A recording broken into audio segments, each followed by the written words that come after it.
Welcome back everyone, guys. Thanks for joining us on my brand spanking new YouTube channel doing some Company Heroes 2 casts. I am Krozzfyre. I will be giving you a run through of this 1v1 matchup, giving it a bit of dissection, seeing what we can do to help improve some of these players, and really just having a bit of fun. So sit back, guys, relax and enjoy as we stream Cyridius, who submitted this replay for us, playing as the Ostheer. And then if we look on the other side, we've also got Stoffa, then playing as the Russians. So this map is generally contested, especially in the winter, over this fuel point here. I mean, whoever controls this building controls the early fuel advantage, really. This one's a bit too risky down here, as you've got your cut-offs. But we do see double pioneers coming out for Cyridius, so possibly going to see pioneers. Oh no, he's just gone out of the cap with his first pioneers, and he's building his first building there. Well, what that does is gives him a little bit more capping advantage. He's able to get faster on the map. However, investing early manpower in a second pioneer squad, unless you're going for a proper pioneer spam, it's not great, you know. Unless they bunch up together, they're not going to beat any individual unit on their own, really. Not without a bit of luck. So, what he could be doing here, instead of capping back at the point, if he actually capped right here, right on the edge of the control point and as close to the door as humanly possible, then as soon as he sees any Soviet player, he can make the dash into the building and know he's safe, know he controls the building still. As we see, the conscripts come running up now from Stoffa, going to stop this cap, and probably push off those pioneers without much of a battle. I mean, if he jumps into cover, he should be fine there. He does have an MG42 coming up, trying to get in there, but he is quite far away, and those pioneers will take a lot of damage in the meantime. However, they are in green cover, and they're actually giving as good as they get at the moment, but coming slightly worse off now as one man goes down. And yeah, he needs to get out there pretty quickly. So you can see this other pioneer, after building his first building, he's going to take his own cut-off. Now, it's good play by Stoffa to actually come up and take this early cut-off.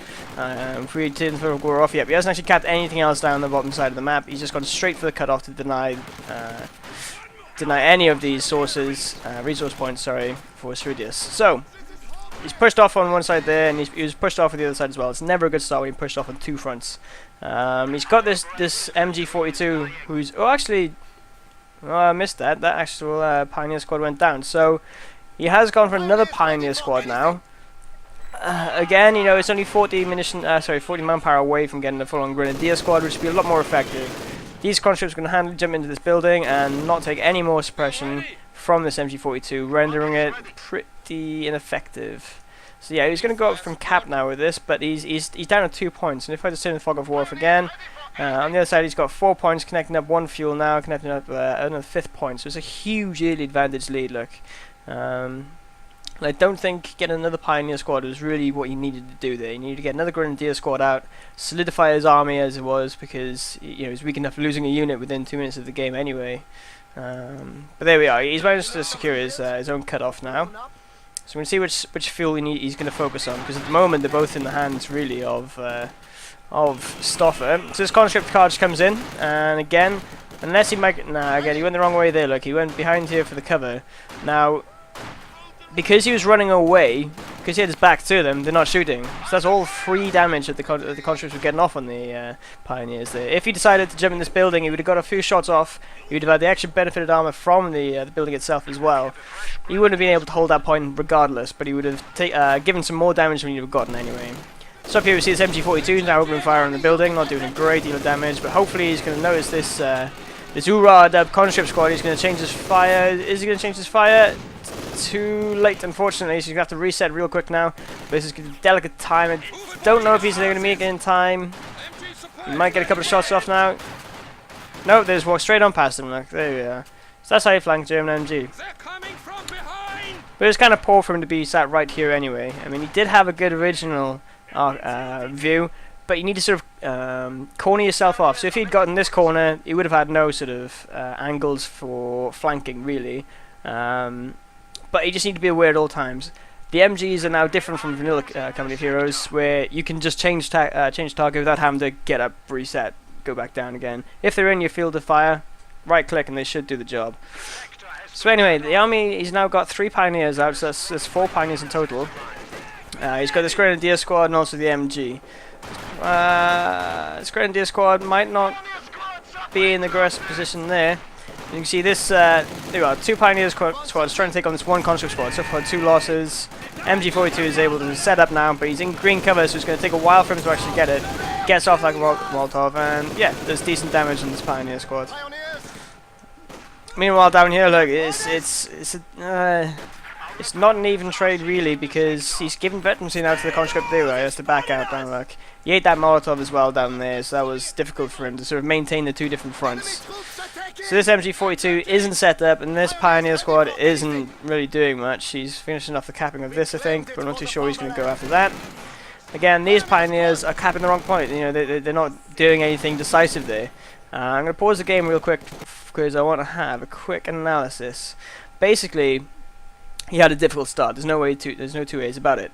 When he set his MG up here, what he did wrong was he left it unsupported for one, and the second thing, he wasn't even holding his own point. You know, it was an offensive MG42 that had no support, and when you do something like that, he did. No, I apologize. He did have Pioneers up here, but they were low health, and they were, you know, as soon as they encountered the conscripts, they had to get out of there straight away. So that was a bit of a misfortunate timing, really, more than anything. But if he had kept his MG a bit further back, because, like I say, he didn't actually own the point anyway, those conscripts in the building were going to do probably more damage to him because he was out of cover than the MG42 was going to do to them when the additional huge bonus you get in the building. So he just moved back or hold a different point. The other thing he's done as well is he's tried to focus on 2 sides of the map, which on Kholodony it's very difficult to do, especially as Germans. I've seen it done before when you got proper Pioneer spam, very early Pioneer spam, and you down the sort of the throats of the Soviet player, right on their cut-off points, right on their fuel. But unfortunately, it seems, especially as he lost that first Pioneer squad, and he started to cap up then defensively rather than going aggressive on the capping, it's not really working out so far. But I mean, there's still plenty left of this game, so we'll see what he does to try and improve it. But what I would say as well, just for the Ostheer players out there, focus on half the map, definitely on this map, because the cut-offs are so vital, it's so huge play, and it's very, very difficult to control both, or all 4 cut-offs really, until you've got a significant advantage. Obviously, it's still early game. Let's crack on. I'm waffling a bit now. Alright. So, conscripts throw a nice little Molotov off on these Pioneers, but they probably will get pushed off now. They should get out of there. Yep, he wants to keep that veterancy, so out he goes. We see that this MG42 is now just controlling this point, which is good. There you go, look, there's the inevitable conscripts coming in, but it's instant retreat. But you got very lucky there, because you actually packed up just before you moved it. You get this MG42, this Maxim little sort of spidey sense. You're like, I need to move it, because I think I might get flanked. And as soon as you move it, units rock up, don't they? That's what happens. But he's starting to establish a little bit more territory now on the bottom, starting to get a bit more of an income. This MG42 is going to set up in the face of the conscripts. Slightly too late again.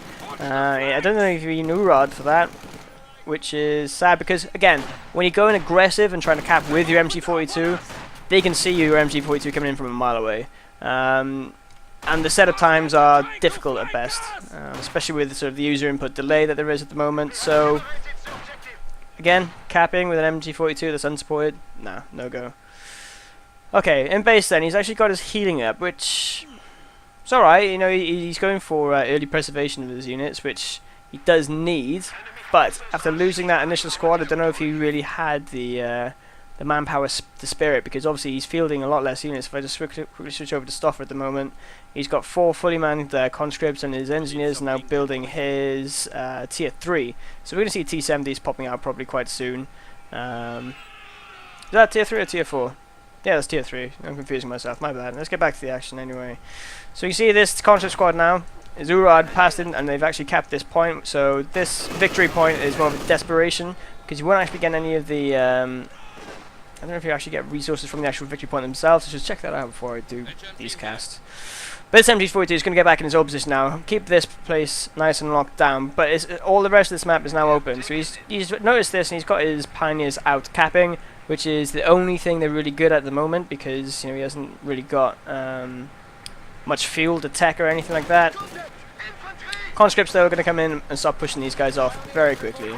Again, he's going for the VP, he's scared of the drain, he's got 120 to nothing in drain, but he is decapping the fuel up here as well, so you know, the Soviet player, he's sort of, because he's doing this capping phase, he's gone through the teching phase now, he's now waiting for this unit, this key unit, which again I expect is a T-70, but it could be a T-34, it could even be a half-track. All of them are good against what he's fielding at the moment. We do actually see an AT gun coming out, so we've got this pack coming in. It's good perception of timing, because he knows that he hasn't had the fuel, so he knows that the Soviet player is going to be ahead in tech and the vehicles are going to come out soon. He didn't have the munitions to upgrade any Panzergrenadiers or anything like that, so he's invested heavily into our AT. Now he's still got these contracts running about, which he hasn't really got much of a counter to, but we'll see how he gets on with it. We'll see he's nicely gone for this cut-off down here now with this Pioneer squad, so even though he got driven off by the conscripts earlier, this one's going to take the cut-off, or decap it at least. We see his Grenadiers getting a nice bit of infantry, going up against Hit the Dirt. Okay. Some vital tips of Hit the Dirt and how to counter Hit the Dirt.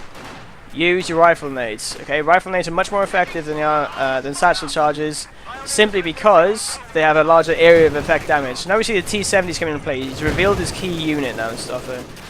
So this MG in the building, he could stay there a little longer just to keep them pinned down, but it wouldn't be a great idea. He's still here trading off with these low health conscripts, and we've got the Pioneers up top, so he's moving his pack up slowly now towards the top. You know, that's where the T-70 was last. But he's losing the vision. He's got around here. This Pioneer squad down here is dangerously low health. He could go down unless he's looking. Is he looking? I don't know if he's looking. No, I think he's too busy focusing on the T-70 up top. Look. So that's quite sad. That's another. Oh, no, he does notice it now. It should go down, even to cold weather. Look. This T-70, he hasn't been able to get off a Shrek, and he needed to get out of there, which is the right decision. It's very, very tempting. There you go. That was the Pioneer squad going down. It's very tempting to stick it out and try and get off that charge, but hopefully this pack can get off another accurate shot. There we go, abandoned. That's fantastic news for this guy. What I did exactly what he needed to do there. Got straight in it. Going to send it back to his base. Thank you very much. That's a gift that he's got there. Like for the cost of three Grenadiers, that's 90 manpower. He's got himself a free T-70. It does sort of slow down one of his Pioneer units, but it's like Pioneers only you could cap in. He's not even paying attention to pure luck. This guy should have been queued up to go and check something else out. There we are. This pack gun is now in a bit of danger, and you can see in the bottom he's complete turnaround where the Soviets just completely dominated all the map controls. So that's what happens when you focus on that T-70. He knew the T-70 was coming, or a vehicle was coming, and he got that tunnel vision. Like he couldn't see the rest of the map, he could only see the T-70. That's one of the hardest things you need to sort of overcome, is to sort of always be able to take a bigger look at things, always send units to be capping. Like so up top he's finally noticed that he's got capped to victory point. So this guy's squaring up to the guards. He's going to need a big grenade to the face, takes down 2 units and gets low health. He needs to get out of there now. There you go, and he runs out, unfortunately giving up that position. There we are, we've got the pack gun, which is now vetted up and has the stun ability, which is so good by the way, and very underused. But he's plugging away, and this MG is being flanked. This conscript squad is going to try and jump in this building. Not too sure if he's going to be able to complete the move. There he goes. He's in. No, so this vetted up Pioneer squad having the leg at home now as well. So he's actually floating quite a bit of manpower, and he's not recruiting his... there you go. He's just noticed it now. Look, and he's just popped it on. But I'm interested in seeing what he's trying to save up for, because... I think the T-34 is inevitably going to come up and try and push out this T-70, which he knows is being taken. Oh, he's got a nice little push up here, though, on this 2 guy left. He may be able to take this out with the Panzergrenadiers. He's going aggressive on it. He's able to take out the rifle, which is nice. He's driven them away. I don't think he's going to be able to take them out, though. But here we are. They're just plugging away. Like, that's what happens with hit the dirt conscripts. You generally ignore them because you think they're not going to be doing that much damage. But as soon as they get the veterancy, they're very difficult to manage. This MG, again, he's way. Actually, this is a very important point. Pause. I mentioned this in my last video, and this is exactly what you should do right now. He's got level 1 veterancy on his MG42, which gives him the ability of the fire and injury armor-piercing rounds.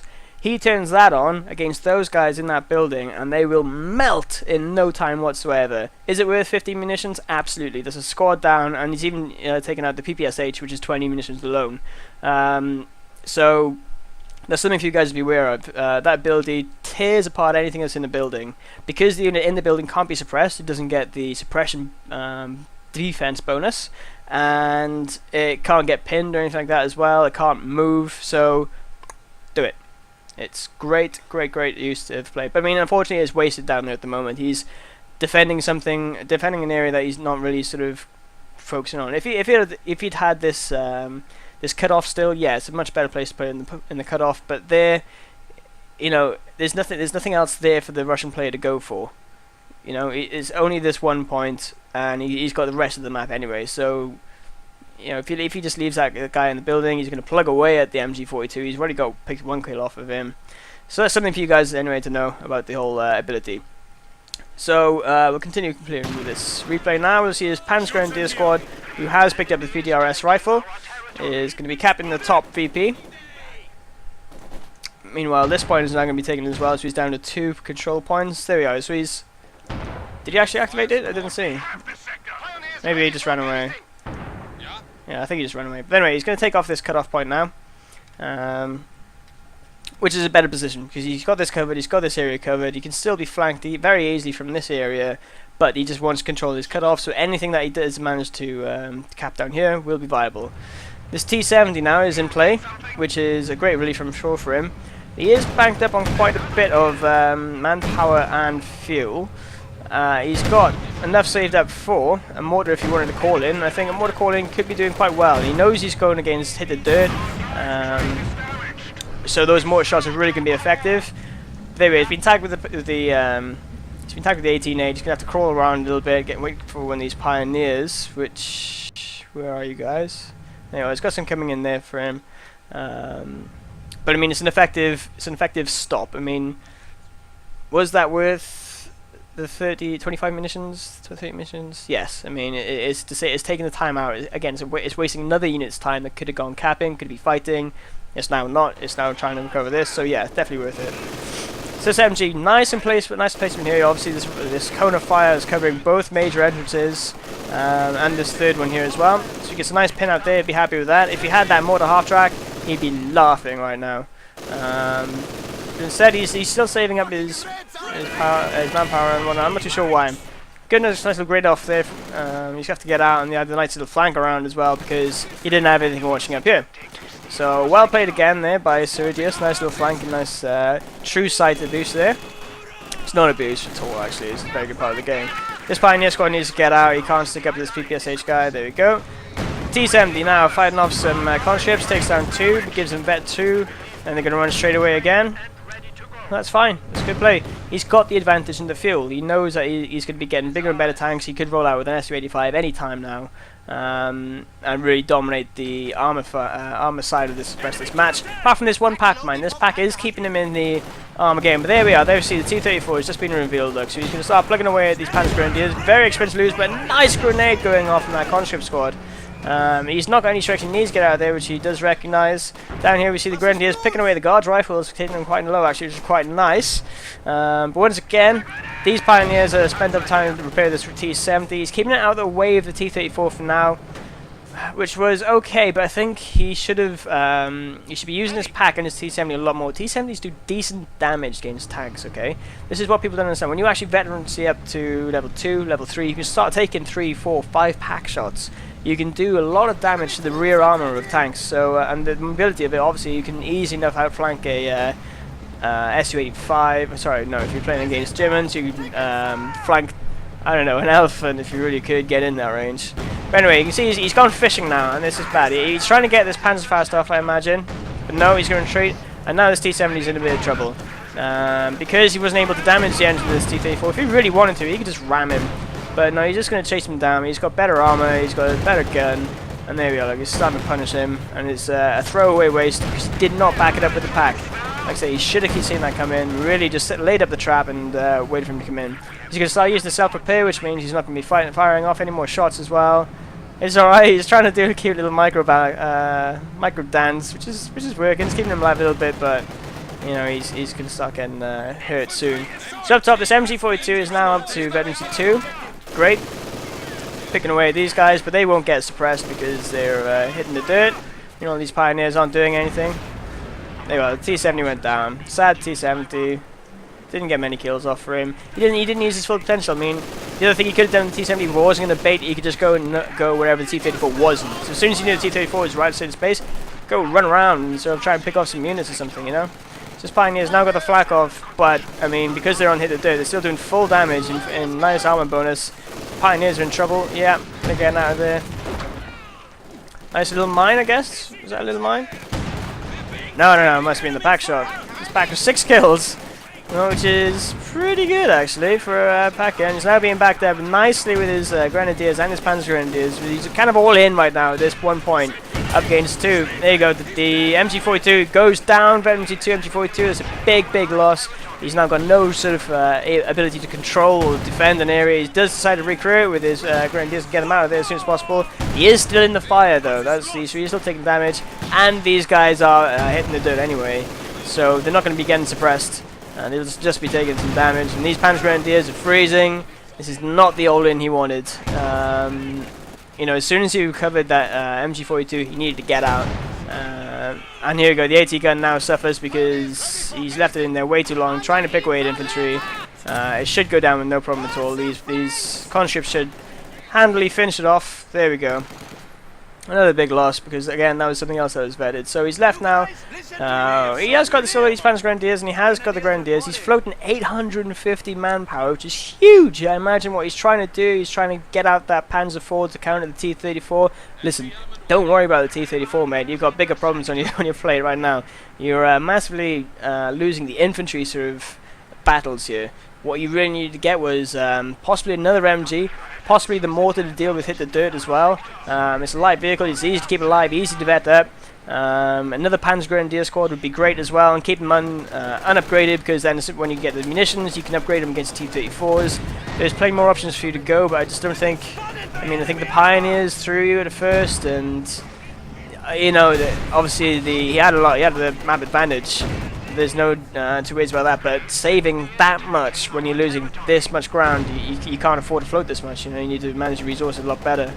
So I mean, the game's down to 174 points at the moment. Triple cap, trying to uncap with his Vet 2 Grenadiers, who have got off Panzerfaust and effectively nuked this T-34 from doing his ramming. And he is coming in with this big blob now. These are desperation blobs. Look, here's the other T-34 coming in. Sort of do some clean up and pick off any weak infantry. So this pack which he has recruited, he's just going to leave this T-34 in his base. He's just going to have to ignore it for now because he wants to take out this T-34 first, which has been disabled. These guys down to one person. See, this is the trouble now. He's going to have to try and retreat. He's going to have to do the gauntlet with the other T-34. He's going to slowly rock out of there. I think this pack's going to try and chase him down. I don't know how successful he's going to be. If his opponent Stoffa wanted to, he could obviously just bring his T-34 up and take out this pack. But no, this pack's been turned around now, so he's actually letting that other T-34 go. Yeah, it's kind of the right decision. You should never really chase units down because you never know what's around the corner with the true side.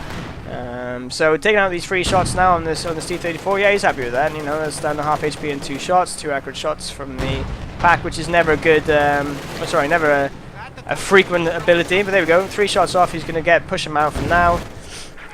And let's see what this infantry blob can do. Well, again, because he left his Grenadiers, because he was capping with his Grenadiers, the major damage-dealing part of his force is back at base again, because he was using it as a tanking unit. So he's unable to really get the amount of efficiency he could be getting out of those Vet 2 Grenadiers. See, the MG having to face back to his own base is, you know, a sure sign of I've been flanked. You know, I'm trying my best to counter it. If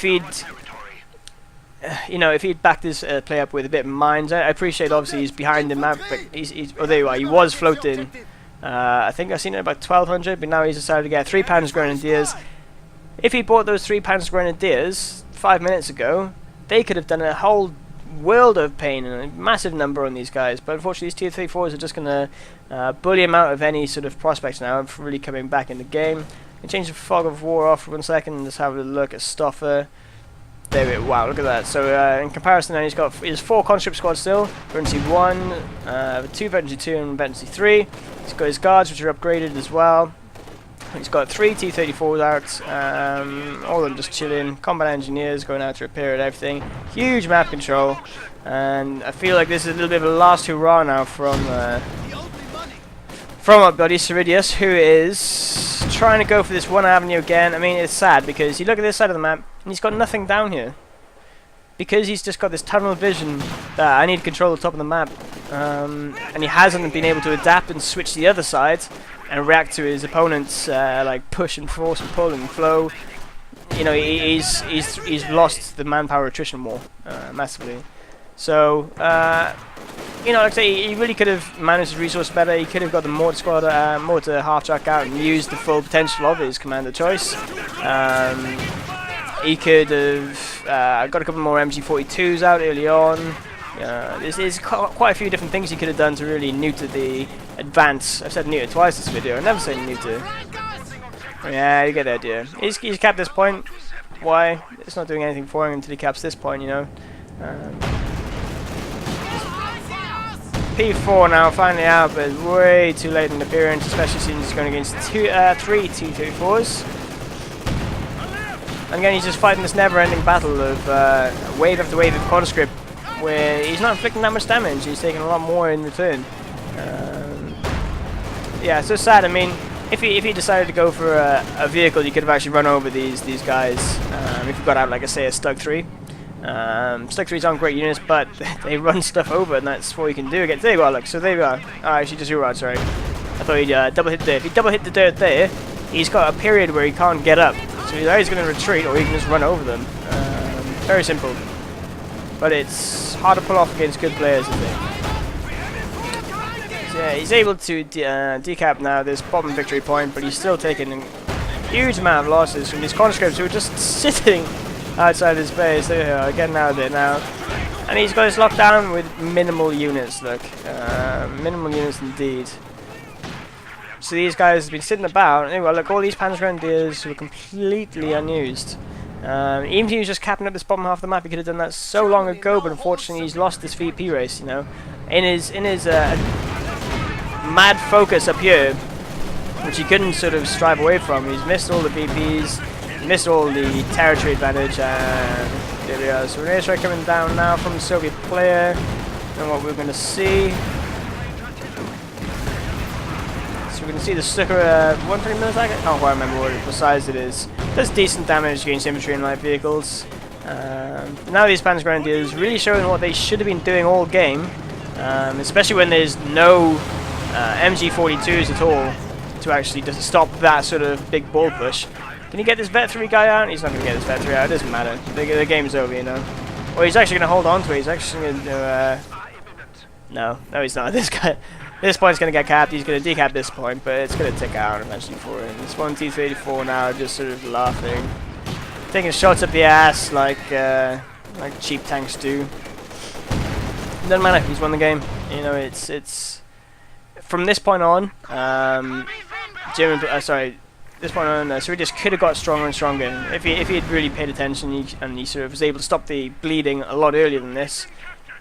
Then is when the Germans start to shine. He could be able to get out his heavier tanks. He could, you know, that P4 went down pretty quickly there. But against like a T-34, he needed more grenadiers at the start as well, because flooding the field with pioneers didn't do him any good at all. And there we are. The game ticks over. So congratulations there to Stoffa and commiserations to Cyridius. But hopefully that'll sort of give you guys a brief sort of insight into the way I think of things in the game as well, because I'm obviously very new to this. The channel is very much work in progress, guys. It is not the complete finished product, but if you got any comments, please do share them, because hey man, you know, if I can improve, that's cool. If you didn't like it, alright. If you did, rock on. But I've been Krozzfyre. I'll leave you guys through that one, and thanks for joining me, and see you guys again soon. Cheers.